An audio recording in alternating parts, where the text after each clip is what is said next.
Hello, my name is Renata, and today I'm going to be talking about classical conditioning, what it entails, its components, and how you can apply it to dog training. With the help of this little cutie over here, say hi. She's asleep. She's over here. Okay, so first we need to define what classical conditioning is, which is out of the different learning processes, it involves learning to associate a stimuli, and then over time, consequently, you will also learn to anticipate the event that's associated with the stimuli. And you can't talk about classical conditioning without mentioning Pavlov. So Ivan Pavlov was a Russian scientist that did some extensive research on dogs and is best known for his work with dogs and classical conditioning. And when we say scientist, Pavlov wasn't actually a psychologist, he was a physiologist. So actually Pavlov didn't intend on investigating about mental processes. He just happened to stumble upon it doing some other research. He was doing some research on the digestive system. So in his experiment, he would install tubes inside of dogs' cheeks to collect saliva and measure how much saliva each the dogs would produce in response to various foods. But he then realized that they would start salivating without even tasting the food. They would automatically just see the food and start salivating, which made him wonder how these psychic secretions, as he called it, came to be. So after designing a series of carefully controlled experiments where he would analyze which stimuli the dogs would salivate to, he then was able to train the dogs to start salivating to various objects that had nothing to do with food, such as the bell or a light or being touched by a certain person. And with these experiments, he realized that organisms have two types of responses to their environments. First is the unconditioned or unlearned response, which is the natural reaction to a certain stimulus, which would be, logically, the dog looking at the food. And then the second one would be conditioned responses, which is a response caused by the conditioned stimulus. So here is the actual formula for how classical conditioning works. So naturally, every organism has an unconditioned response towards an unconditioned stimulus. In Pavlov's experiment, the dogs salivated each time the meat powder was presented to them. Therefore, the unconditioned stimulus here was the meat powder, and the unconditioned response was the salivation. After that, he included a neutral stimulus that had nothing to do with food.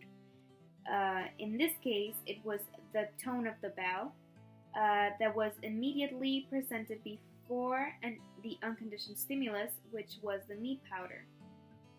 So it would go bell, meat powder, and then the dog would start to salivate. Before the conditioning, the dogs did not salivate when they just heard the tone because the tone had no association for the dogs.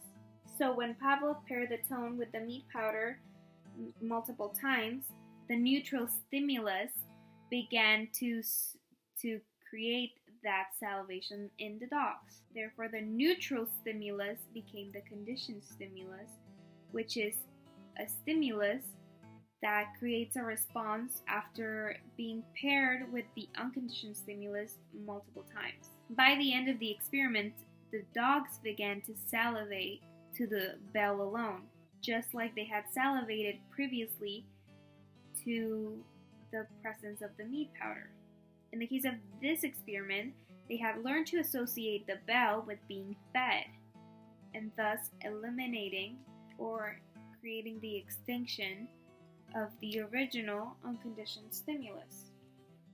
Okay, so now I'm going to be showing you guys how this applies to dog training. Now, when I got Robbie as a puppy, she was very cute, and as soon as she got home, I started training her, and I would give her a treat while I was teaching her the commands. So every time she got it right, she would get a treat. The reason why I decided to add the treat, because the treat represents the unconditioned stimulus that creates the unconditional response, which is salivation or licking the lips. I feel like that's a more visual way of looking at it, as you can see in the next clip.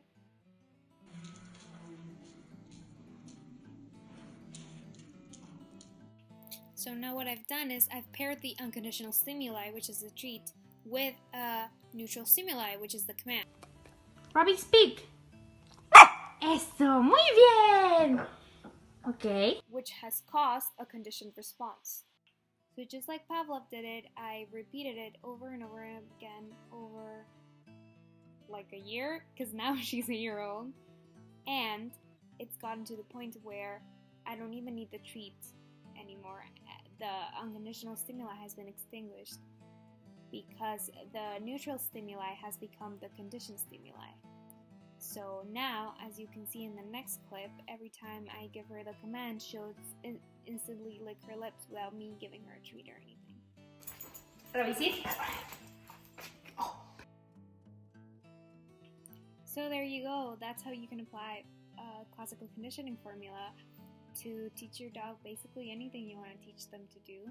And also, a side note, the unconditional stimuli doesn't necessarily have to be a treat. It could also be something they enjoy, like a toy that just provokes an unconditional response. So there you go. Thank you for watching. And here's a picture of Robbie while I was editing this video.